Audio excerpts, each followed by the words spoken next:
Well, hello, everyone, and welcome back to the True North Podcast. I'm your host, Micah Price Ballard, and I am super excited that you are with me this week to have this exciting conversation. This is going to be a little bit more of a how-to kind of episode, which I'm really excited about. But if you're new here, like I said, my name is Micah Price Ballard, and I started the True North Podcast several years ago as a way to relate to other people and to share what the Lord's done in my life and how it might be able to help someone else. Just all of us are navigating, the world, the same world. We're all living in the same world, navigating it.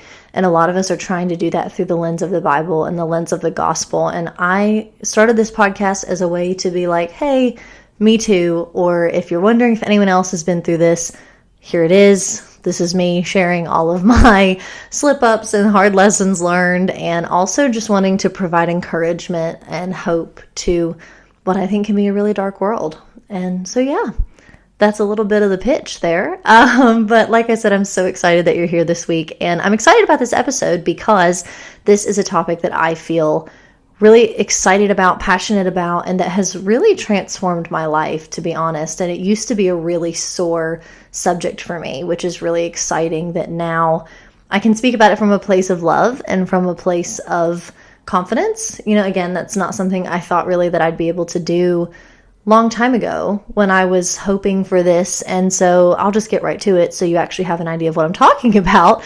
But I would like to welcome you to Small Group 101. So if you are someone who has ever thought to yourself, I really need some community. And even if you're plugged into a church or if you're not plugged into a church, even if you have a tight friend group or you don't, you can still feel like you lack community. And I found myself a few years ago saying, I just really don't feel like I have community. I don't feel like I have people that I live everyday life with other than my family, which is still a community and still great. But I didn't feel like I had a strong community that I lived life with and grew in my faith with. And I really wanted that and craved it, really. And I tried a lot of different groups and had a lot of experiences. And that's a whole other episode. But I had a lot of good experiences, a lot of bad experiences. Outgrew certain groups or changed churches because of life change, whatever it is. I've had pretty much every experience I think that you can think of when it comes to a small group. And I just found myself being like, God, I really don't know what else to do. I'm trying, I'm plugging myself in, I'm being bold, and I'm being friendly and social, and I don't understand why I can't get plugged into a community. And I really felt the Lord say to me, you need to start your own. I have already given you everything that you need to start your own. And that's exactly what I did. I found a friend of mine, Hannah, who has been on the podcast before, and love her to death. And she is my co-host, and we co-host a group every week in my house. And we started that about 2 years ago, coming up this winter. And it really changed everything. It was exactly what I needed. It had a lot of things I didn't know I needed. And I have genuinely just learned so much about myself and my faith and have grown such beautiful friendships because of it. And so that's what I want to tell you how to do, is if you are someone who said, I don't have community and I want to start my own, and you are accepting the challenge of starting your own group, a small group Bible study, whatever you want to call it, that's what this is about. And so I'm really excited to be able to encourage you in that and to give you the steps that worked for me. So you're in luck, because I feel like I have kind of a code for this. And I'm calling it my 4-step strategy. I have developed, ladies and gentlemen, a 4-step strategy to starting a small group. Are you ready? Are you ready for what it is? I don't think you're ready. We start with tribe, scribe, vibe, and thrive. How fun is that, right? I'm going to say it again.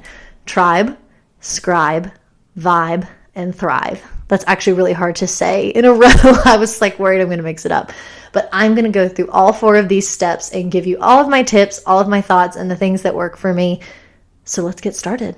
Let's start with find your tribe. So, we see that stuff all the time, like bride tribe and whatever. It's really cute.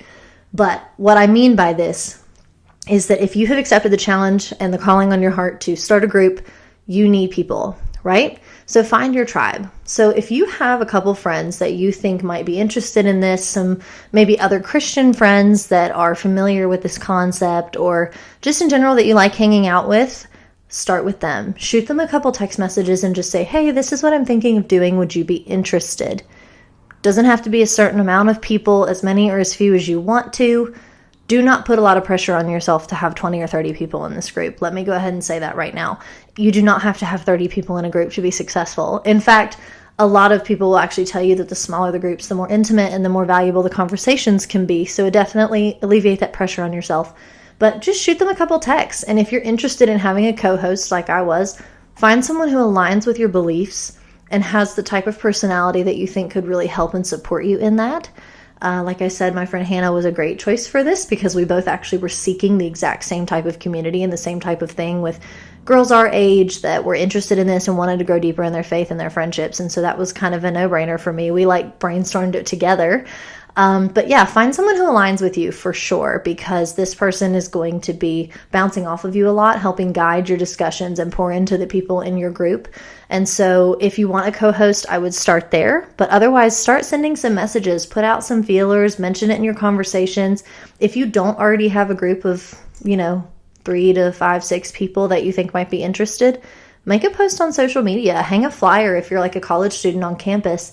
But you'd be really surprised at how many people are actually looking for the exact same thing that you are. And that's probably my favorite thing about my group currently, is that I had no idea this many people felt the way that I did, felt lonely in that. And like there was some isolation and disconnect in that. I had no idea. I thought I was like the only one. And it was extremely validating and encouraging. So do not be afraid to post that on your social media or hang that flyer or whatever it is like that, because you'd be really surprised how many people are waiting for someone like you to make that post or hang that flyer so they can reach out and say, hey, I would love to be a part of this. Can you tell me more about this? That's where I would start, is find your tribe. So the next step is scribe. Low-key couldn't think of any other word that related to this that rhymed, so I'm definitely going to explain what I mean by this. But when I say scribe, I'm saying it's time to find your scribe, meaning find your content. So the content that you want to go over. So you've started your group chat at this point. You've collected a couple girls that are interested into your phone, and you have the group chat, and you guys are ready to start, right? So now's the time to find your content. And there's a lot of different directions that you can go with this part. So I'm only going to speak from experience. I do want to preface that as well, that there is no right or wrong way to do this. I'm just going to tell you what worked best for me and my group, but that could totally be different for you. If you go to a group that's like associated with a church, you're probably going to have a curriculum that the church uses to go through, a guided, structured curriculum. I just slapped my coffee mug with my ring. Oops, sorry if that broke your ears. But I have done a lot of different things. So I've been a part of groups where there wasn't really a lot of content and we just kind of discussed life and things. I've been a part of groups where we chose a book of the Bible, and I've been a part of groups that had structured study books.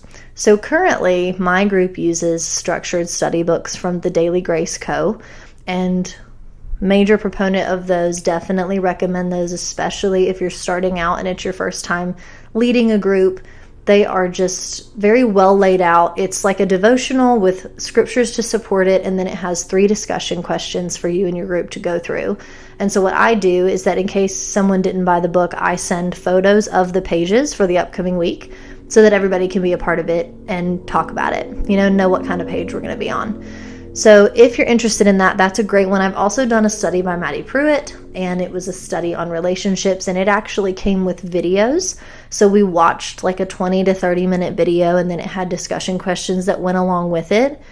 Depending on your style, I liked this, but I also felt like it kind of condensed our conversations a little too much. Like people were not nearly as willing to discuss and talk when the video had already taken up so much space. So I noticed when we experimented the next season of the group with a discussion that we just read and do the questions, everyone was a lot more responsive, and it started a lot more authentic conversations and like crazy tangents that honestly ended up being super life-giving and encouraging and fun. So again, depending on your style, if you're not a super talkative leader and don't want to be, then the video might be good. I know Lisa Turkhurst has a lot of resources that come with videos. There's all kinds of them out there. You can find the one that works best for you. If you're going to start in scripture and pick a book of the Bible to kind of read through like a chapter a week, 2 chapters a week, and then talk about, I highly recommend the Gospels is a place to start, because you do want to keep in mind, depending on your group, and you never know how your group will go, But there might be people that come to your group that are not super strong or life Christians, right? Like they didn't grow up in church. So these things that we expect that people might know or think of, that isn't always the case. And so in order to keep your group relatable to all walks of faith, right, I recommend starting in the Gospels, because the Gospels explain Jesus' ministry, which is the heart of what we believe, right? So you get to know Jesus right off the bat, who he is, what he did, and the story of the crucifixion and the resurrection. So, I mean, you get the whole thing laid out right there. And the parables are included in the Gospels, which are really cool, like metaphorical lessons that Jesus uses to teach us different lessons about life. So I would recommend either Matthew, Mark, Luke, or John if you're going to start in Scripture. But you could also go through the Psalms, Proverbs. If you're an Old Testament style group and you like the Old Testament, you could pick a group there or a book there, or the New Testament. Again, no right or wrong way to do this, but if someone was asking me if they were getting just now started into Bible reading and new to the Bible and faith and asked me what I recommended that they read, I would tell them to start in the Gospels. Matthew is my favorite book of the Bible, so, small plug there. Can't love that enough. So if you're going to go that route, that's what I would suggest. And then as far as discussion questions go for that, don't be afraid to Google them. That's totally okay. In fact, sometimes in the books that we use, the questions are a little complicated or a little hard to understand, so we might reword them or try to find a way online that explains it a little better. There's absolutely nothing wrong with that, using your resources. They're just prompts for your discussion, right? So you're not preaching this to people. You can't, obviously make sure you're getting trusted information, but there's nothing wrong with Googling discussion questions about Matthew 18, right? Like that's totally okay. Whatever makes you feel more comfortable, that's what I would do. Again, you really can't go wrong with this, but that's my 2 cents. I do really like the books where we have a devotional with supporting scripture and about 3 discussion questions. I feel like it usually times out pretty well as well. And yeah, that's what's been working for us. And I actually use those books in my personal study as well. That kind of format I find very helpful for retaining information, relating information to my life that I'm reading in scripture. And so as far as scribe goes, that is what I would recommend. But the next one is the vibe. So you got to find your vibe. So this means you got to find the when, where, how, that part of your group. So when you've got your group chat, right, and now you've picked your content. Oh, and I should have included, by the way, if you have a co-host, if you guys want to choose the content, that's great. If you want to send a couple things to the group and let them vote, we've also done that as well. Or if you just feel really called to cover one subject or talk about this, you just make the call. We've done both, and both are fun. It's great, especially if you have a group that has a lot in common. There might be a specific subject, topic, or something like singleness or engagement, marriage, or healing or forgiveness. There's all kinds of things that we all go through, and sometimes we go through them at the same time. So if you have like a common situation, that might be great too. But again, however you'd like to do that is great. But where I was going with that is, so now you have your group chat and now you have your content that you and your group have chosen. So now it's time to find the when and the where. And so the vibe can be different depending on what you want. Right? So a lot of people, again, if your group is affiliated with your church, a lot of people might use the church as a neutral location to meet for the group. Again, it's associated with the church, so totally makes sense. But a lot of people promote home groups, which means you meet at somebody's house. And the reason for this is that people really encourage you, and by people, I mean like church leaders or small group leaders will tell you from experience that meeting in someone's home creates a more intimate, personal relationship and literally a vibe for your group. And some people find that that's a lot more successful for them and has a lot more successful conversations and content in the groups and things like that. But not everybody is comfortable with that, and that's totally okay. When my mom and I hosted a group when I lived at home with my family, we always did it at my family's house. So, my mom is the hostess with the mostest, and she's really great at it, gifted at it. I do really believe it was like part of her ministry was opening her home to people. And so I was very comfortable with that and used to that. And then I married someone who loves to host, and my husband always hosted people at his house and even had a group at his house before we ever met. And so again, hosting was just something that I enjoy and was comfortable with. And so I like having my group at my house. I like doing that. It's fun for me. Definitely not that way for everybody, though. It can be very stressful, especially if you work. It's a lot after work to come home, make your house clean, all those things. So I totally understand that. So my next words are fun. Recommendation, if you are not a home group person and you'd like a different vibe, depending on the weather, meeting at a park or somewhere outside, picnic type vibe is a great option, a neutral location for everybody. Everyone feels comfortable. You could also go to a coffee shop. Again, I love the vibe of a coffee shop. I'm a major coffee shop frequenter. However, I will caution on this. Sometimes these discussions and these conversations in your group can get very personal and intimate and vulnerable, and it might not be something that people want to discuss in public. And again, you want that for your group. That's great. But not everyone feels as comfortable in a public place having those types of discussions. In fact, some people are uncomfortable even, having their Bible in public, which, again, I'm all about taking it with you and doing it in front of people and witnessing, and that's great. But again, everyone's confidence level in that is and comfort level, familiarity level is very different. And so again, to make your group as relatable as possible while still staying true to the gospel and the message that you're trying to get across with your group, I would caution you on that. So I would probably get your group's opinion on that if you're considering that. But again, if hosting is absolutely not for you, you could also see if someone else in your group wants to host. I've attended groups where the person who was actually the group leader wasn't the host, but we met at someone else's house, and that was great. So again, whatever works for you and your group is fine. And then I would choose a day of the week that works the best for everybody. So my group is usually Thursdays at 6 o'clock. But if I'm working on Thursdays, which happens sometimes, or if not a lot of people can come, sometimes we'll move it around. You can be flexible, but consistency is key, and people can block off their schedule if you pick a consistent day every week. So I would, again, vote amongst your group and see what's going to work for what time and what day everybody can do it. Some people like to do really early in the morning. Like I know our church did a 6 a.m. men's Bible study at Tudor's. So sometimes that works for people. We met on Fridays a couple times, and it was actually a major vibe. It was really fun because nobody had to work the next day, and so everybody just kind of hung out and took their time, and it was really relaxed, and I really enjoyed that. And then other people like to do weekdays. Like I said, Thursdays worked for us. So it really just depends on truly what vibe you want with your group. And then food. Definitely food. If you're not going to be meeting at a public place, obviously, it might be nice to have some things to snack on and whatever else. So we do kind of like a potluck style. Everybody brings something. If you can't, it's okay. But we either pick themes. So sometimes we do, okay, it's breakfast for dinner this week. Everybody let us know what you can bring, and things like that. And so decide what works for your group. Maybe one person handles food each time, and then everybody else just shows up, or maybe every week everybody brings something. Maybe you want to handle it yourself if you're the leader and the host. That's totally up to you, but you're going to get hungry. So I recommend discussing that with your group before you meet. But the final section of our 4-step strategy to Small Group 101 is now it's time to thrive. And so this means this is the part where I'm going to walk you through actually leading your group.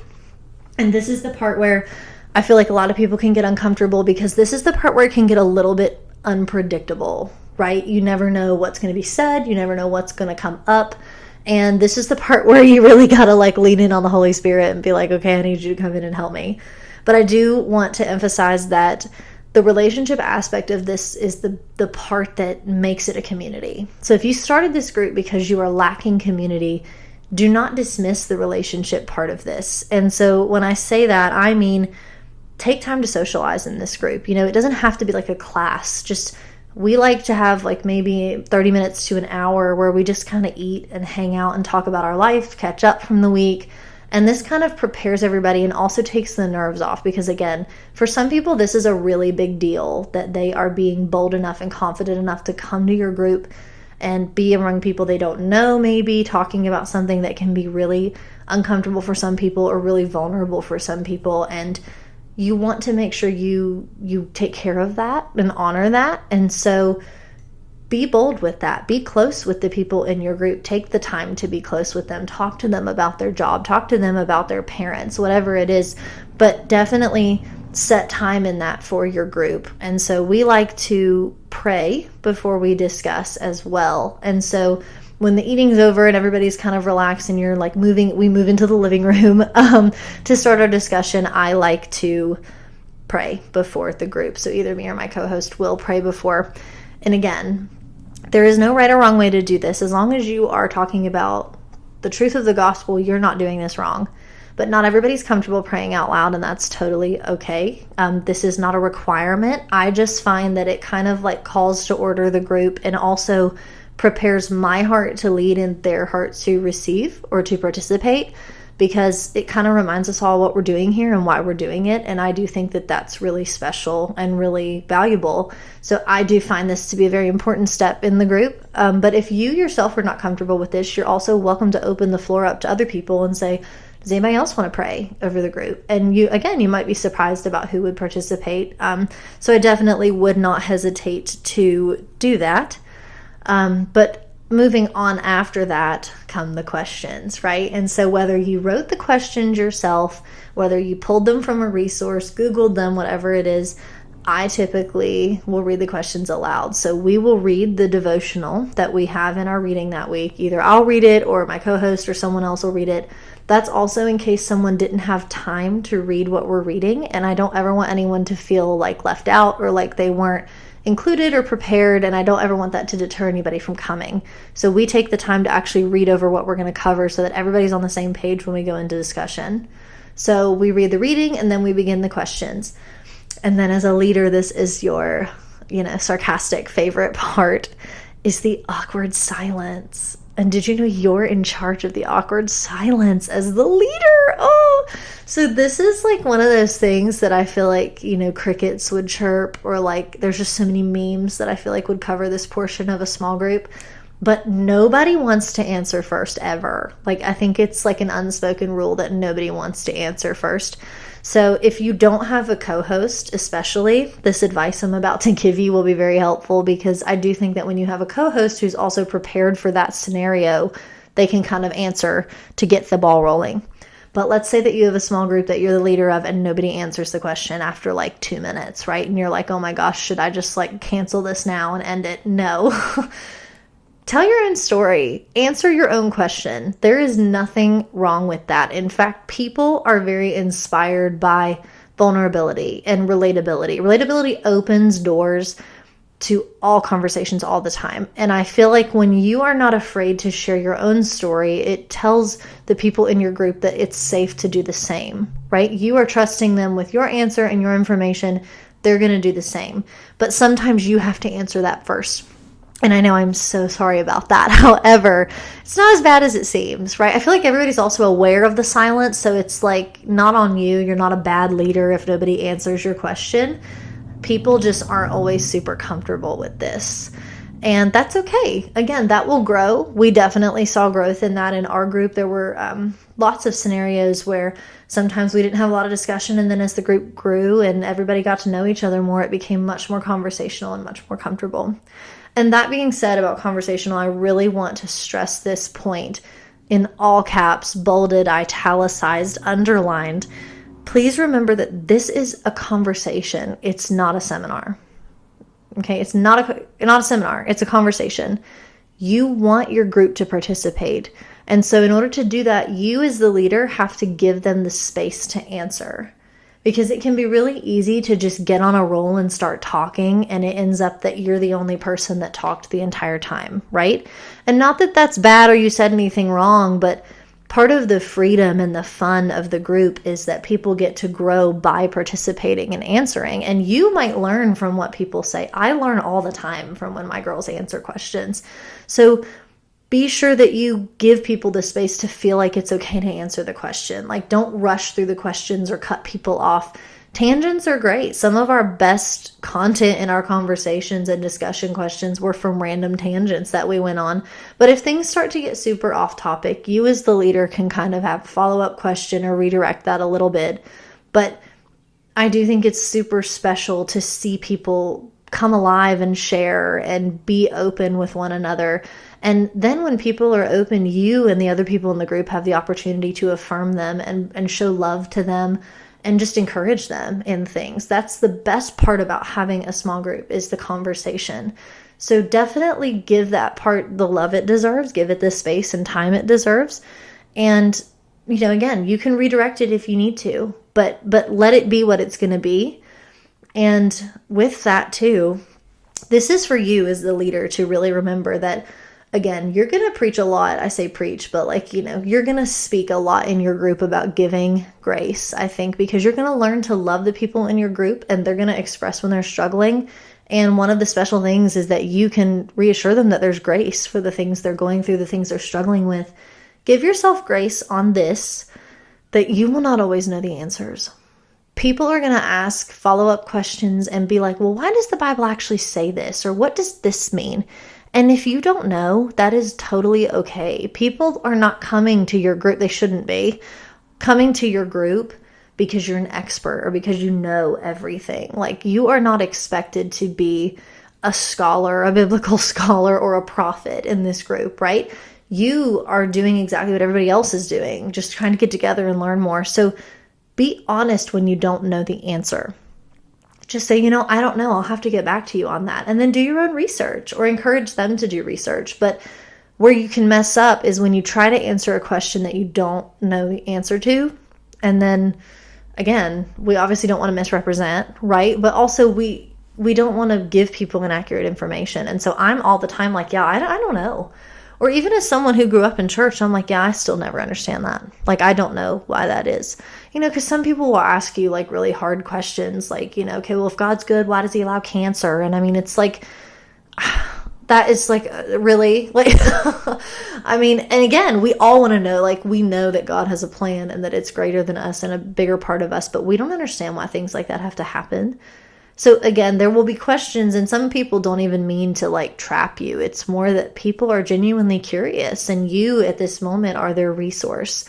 So do right by them by being honest and saying, I don't know the answer to that, but I hope we can figure that out together. And it might become a whole entire learning experience. Accept that challenge.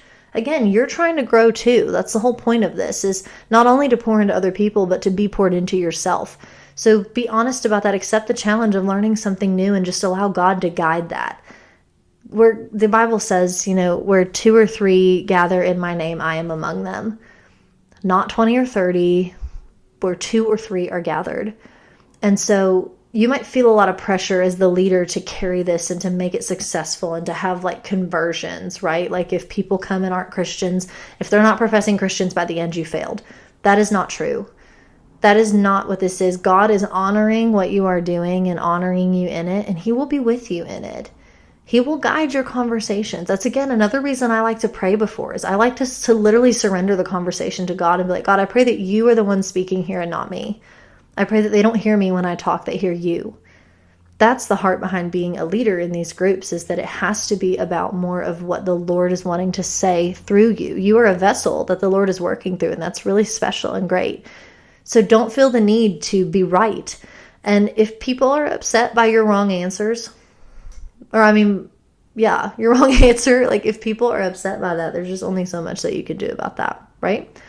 So don't be afraid to be honest and to acknowledge that with people. And, again, maybe you answer wrong. That's okay.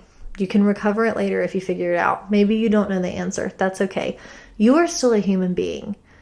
And just because you start leading a small group does not mean that you aren't a human, does not mean that you don't know the answers, does not mean that you don't have your own things that you struggle with. And that's totally okay. And that actually brings me to my last point, again, to love on the leaders a little bit. I do want to encourage you that you're not going to always feel like doing this. And there are going to be days when work was hard, life was hard, and leading the group is probably going to feel like the last thing you have the capacity for that you really want to do. And that's okay. But that typically is the times when I need the group the most, is when I need to be encouraged by my friends. I need to be speaking about the Lord and talking about the Lord and doing what I feel called to do. The enemy loves to convince us that we don't need it, right? That it's not for us, it's not good for us. We should just give ourselves that evening off and ignore the fact that we feel we should do it. Just follow your feelings and don't do it. But again, the Lord is moving in this, and it's a really powerful thing, and the enemy will do anything he can to keep you from doing it. So be bold, be strong in that, fight through that, lean on the Lord in those times, and lean on your group. They're here for you. If you have a good-hearted group, which I am believing in full faith that all of you will have and do have, then they'll be there for you to lift you up when you can't lift yourself. And the Lord will provide you the strength that you need, because again, none of this is our power, our strength. We are merely vessels that are being used by the Lord in this way, and that's a really awesome thing.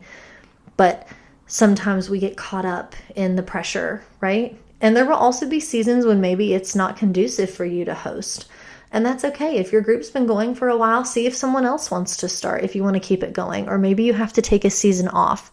That's okay. There's no right or wrong way to do this. But I can tell you that pouring from an empty cup is a lot more detrimental to you and to the people that are learning from you than it would be if you took time off until you were really charged up and ready to come back full and present and healthily. So be aware of that. Monitor your own spiritual health, because I can tell you that you need to be plugged into the Word to be able to do this, to be able to guide the conversations, guide yourself, to be able to know certain things when people ask you about them. You have to keep filling yourself up. Otherwise, when your cup gets empty, a lot of things are going to go awry. And so staying connected to the vine, reading your Bible, being plugged into church, staying in conversation with the Lord, those are all very essential habits, daily habits, I feel like, if you're going to lead a group, that I would recommend that you have. And if that's the season you're in now, that you're building toward that, good for you. Keep going. And I really feel like the Lord will lay it on your heart when it's time to do this. Like I said, I was trying desperately to be a part of another group, and the Lord prompted me to start my own. And that wasn't even what I was seeking out to do. But if that's not who He is, I don't know what is. So, and if you know anything about the Lord, that doesn't surprise you at all. And that's usually how He does His best work. So, but yeah, that's my conclusion of Small Group 101. So I hope you are totally ready to find your tribe, find your scribe, find your vibe, and go and thrive. I am praying over your groups, and I'm so excited about what might come from this. Please let me know if you start a group and this was helpful for you. I would love to hear your story. And if any of you are local to West Virginia, Oak Hill, Fayetteville, West Virginia, Beckley area, let me know. I have a group on Thursdays at 5:30. Like I said, I would love to have you. But definitely, please let me know if this was helpful for you. I really hope that I was able to provide some genuinely helpful tips. Again, though, all of this is my experience, and I am not coming from a place of I know everything and I know how to do this successfully. But I do know that my group's still going and we love it. And so I hope that you are able to experience the same thing and learn the same things through your group that the Lord has taught me. If you are not subscribed to the show, please hit subscribe and follow us on social media. You can follow us on Instagram at discover.truenorth and Facebook at True North, and TikTok at discover.truenorth, I think is my username on there. It might actually be the True North podcast. I'm not going to lie. I don't know. But on my website, you can find that, and I'll link it in the show notes. So thank you guys so much for being here. Thanks for tuning into the True North podcast, and I will talk to you soon.